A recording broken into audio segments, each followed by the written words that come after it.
बरसों पहले की बात है। सूरजपुर गांव में सभी लोग खुशहाल जिंदगी गुजार रहे थे।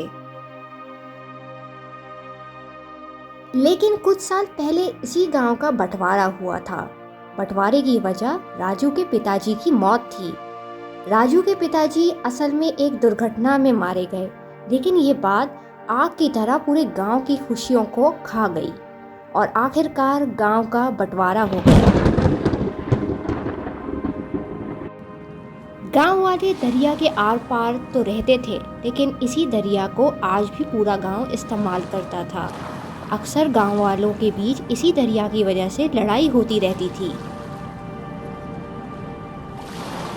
एक दिन सविता दरिया पर पानी लेने आई थी कि अचानक करिश्मा ने पूरे घर का कचरा दरिया में डाल दिया।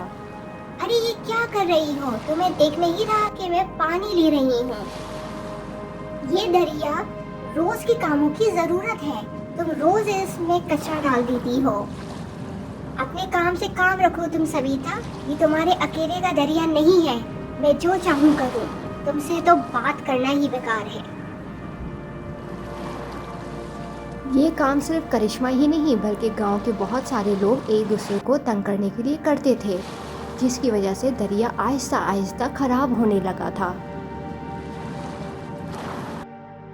दरिया का पानी बहुत ऊपर है। आज आप जल्दी जल्दी जाकर मछलियाँ ले आएं, वरना बाकी गांव वाले दरिया पर पहुंच जाएंगे और हम खाली हाथ रह जाएंगे। तुम बिल्कुल ठीक कह रही हो। पिछली दफा भी अक्षय ने मेरे साथ यही किया था। इस बार मैं बाजी ले जाऊंगा। राजू वहां पहुंचा तो वहां और कोई नहीं था। राजू ने फौरन से सारी मछलियां पकड़ी और बेचने के लिए निकल गया। अक्षय को जब मछलियां नहीं मिली तो उसने बाजार से बहुत चालाकी से राजू की सारी मछलियां दरिया के कोने में फेंक दी, ताकि वो सड़ जाएं और किसी काम की ना रहें। मैं उस अक्षय को छोड़ूंगा नहीं। वो चालाकी से मेरी पकड़ी हुई मछलियां ले गया। क्या कहा? उसकी इतनी हिम्मत! हमें उसे सबक सिखाना चाहिए। कुछ महीने गुजर गए और लड़ाई यूं ही चलती गई। गांव वालों की रोज की इन हरकतों की वजह से सबसे परेशान जलपरी थी। किसी को नहीं पता था कि इस दरिया में एक जलपरी है। मैं क्या करूं इन लोगों का? ये लोग तो सुकून से रहने नहीं देते। मैं कब तक इन लोगों की लड़ाइयाँ और सब हरकतें बर्दाश्त करूंगी? मुझे इन्हें सबक सिखाना होगा। अगले दिन अक्षय और राजू मछलियां पकड़ने आए तो एक भी मछली हाथ नहीं आई। दोनों ही ये देख के हैरान थे कि आज एक भी मछली जाल में नहीं आई। हैरान ज़रूर थे, लेकिन एक दूसरे से बात भी नहीं कर सकते थे।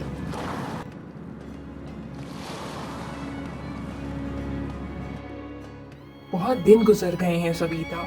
मछलियां पकड़ने जाते हैं लेकिन एक भी पकड़ी नहीं जाती। इतने दिन हो गए हैं। अगर ऐसे ही चलता रहा तो हम क्या करेंगे? कहीं ये राजू की शरारत तो नहीं? नहीं नहीं, भला वो क्या करेगा? वो तो खुद रोज खाली हाथ दरिया से जाता है। उसका भी यही हाल है। ये तो बहुत चिंता की बात है अक्षय। अगले दिन जब गांव वाले पानी भरने आए तो सारा पानी कचरे से भरा हुआ था और बदबू भी बहुत आ रही थी। सभी गांव वाले बहुत परेशान थे कि अब वो क्या करेंगे। दरिया के पानी से ही तो पूरे गांव के रोज के काम होते थे। क्या करें अब हम? दरिया का पानी अब पीने के और इस्तेमाल के लायक नहीं रहा। रोज रोज दूसरे गांव से पानी लाना भी एक झंझट है। रोज के इस्तेमाल के लिए तो फिर पानी ले आते हैं, पर फसलों का क्या? सभी की फसलें सूख रही हैं। हमें जल्दी ही कुछ करना होगा। एक दिन राजू का बेटा बिट्टू शहर जाने की जिद कर रहा था। परेशानी की वजह से राजू ने अपने बेटे को डांट दिया था। राजू का बेटा बिट्टू नाराज होकर दरिया के पास चला गया। बिट्टू दरिया के किनारे खड़ा था कि वहां उसने जलपरी को देखा। बिट्टू जलपरी को देखकर डर गया। घबराओ नहीं, मैं तुम्हें कोई नुकसान नहीं पहुंचाऊंगी। अरे तुम तो हमारी तरह बोलती हो। क्या हुआ है तुम्हें बिट्टू? अरे तुम्हें मेरा नाम कैसे पता? मैं इस दरिया में सालों से हूँ। अब तो मैं सबके ही नाम जानती हूँ। तुम जानकर क्या करोगी कि मुझे क्या हुआ? हो सकता है मैं तुम्हारी कुछ मदद कर दूँ। मेरे पिताजी और उनके साथ पूरा गांव आजकल बहुत परेशान है क्योंकि दरिया का पानी अब इस्तेमाल करने जैसा नहीं रहा। अब अगर पिताजी मछलियाँ नहीं बेचेंगे तो मेरे लिए चीजें कैसे लाएंगे और ना ही मैं शहर जा सकता हूँ। बस पूरा दिन घर में रहकर मुझे डांटते ही रहेंगे। ये सब तो तुम लोगों का ही किया हुआ है, तो अब क्यों सब परेशान हो? हमने क्या किया है? याद करो कैसे इसी दरिया के पास लड़ाइयाँ, कचरा और मछलियाँ फेंका करते थे। तब याद नहीं आया कि पानी में रहने वालों को कितनी परेशानी होगी। ये सुन के बिट्टू शर्मिंदा हो गया। तुम सही कह रही हो, लेकिन अब ये सब कैसे ठीक होगा? तुम लोग चाहो तो सब कुछ पहले जैसा हो सकता है। क्या वाकई? फिर बताओ क्या करना होगा? सारे गांव वालों को लड़ाई खत्म करके और ये बंटवारा खत्म करके वादा करना होगा कि आइंदा इस दरिया का ख्याल रखेंगे और साथ ही साथ सब गांव वालों का भी ख्याल रखेंगे। ये तो कभी नहीं हो सकता। पिताजी सुनते ही घर से बाहर निकाल देंगे। फिर जाओ और खुद सोचो अपनी परेशानी का हल। सुबह होते ही बिट्टू ने ये सब राजू को बताया। दिमाग खराब है तुम्हारा क्या? हम इस गांव में बहुत सालों से हैं। यहाँ कोई जलपरी नहीं, तुम बस कहानी बना रहे हो। मैं सच कह रहा हूँ पिताजी, उस दरिया में जलपरी है। चलो मान लिया कि उस दरिया में जलपरी है, तब भी इस गांव का बंटवारा और लड़ाई खत्म नहीं हो सकती, समझे? अब जाओ और पढ़ाई करो।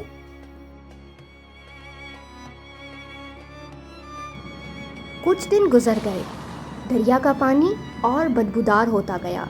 सब गांव वाले बहुत ज़्यादा परेशान थे। पानी की कमी की वजह से खाने को कुछ ही चीज़ें बची थी। सारी फसलें तबाह हो गई हैं। थोड़ा सोचने के बाद राजू ने सब गांव वालों को बताया कि इस दरिया में जलपरी है। ये सब उसी की वजह से हो रहा है। राजू ने सबको सब कुछ बताया जो जलपरी ने बिट्टू को बताया था। गांव वालों ने इस बात को मानने से इनकार कर दिया। अरे राजू, तुम अपने पिताजी की मौत भूल गए हो क्या, जो अब इस बंटवारे को खत्म करने का कह रहे हो? और यहाँ कोई जलपरी नहीं है। बेवकूफ नहीं बनाओ सबको। बिट्टू तो बच्चा है, उसे क्या पता इन सब चीजों के बारे में। एकदम वहाँ जलपरी आ गई। सब लोग जलपरी को देख के हैरान रह गए। ये क्या जलपरी? वो भी हमारे दरिया में? तुम सब लोग सुन लो, बिट्टू ने जो कुछ कहा है वो सब सच है। तुम सब ने मेरा और दरिया में जितनी मछलियाँ हैं उनका जीना मुश्किल कर दिया है। हर वक्त लड़ाई, कचरा फेंकना। अब ये और नहीं चलेगा। जब तक तुम लोग बंटवारा खत्म करके अमन शांति से नहीं रहोगे, दरिया का पानी बदबूदार ही रहेगा। जलपरी, हमें सोचने का समय दें। सोचने का समय निकल गया है। जो भी है अभी जवाब दो। सब गांव वाले एक दूसरे से मशवरा करने लगे। भाई, हम ये लड़ाई खत्म नहीं कर सकते, वो भी एक जलपरी के कहने पर। पागल नहीं हो, अगर लड़ाई खत्म नहीं की तो इस दरिया के बिना जिंदगी गुजारना और मुश्किल हो जाएगी। राजू ने जलपरी से कहा, हम लड़ाई खत्म करने के लिए तैयार हैं। हम सब बहुत शर्मिंदा हैं। हमारी गलती है। हमारी वजह से आपको और तमाम मछलियों को इतनी तकलीफ हुई। अब जब तुम सब ने लड़ाई खत्म कर ही दी है तो कल सुबह होते ही ये दरिया का पानी पहले जैसा हो जाएगा। लेकिन याद रहे, फिर से वैसे ही लड़ाई हुई तो अगली बार हमेशा के लिए पानी बदबूदार हो जाएगा। हमें आपकी सब बातें मंजूर हैं।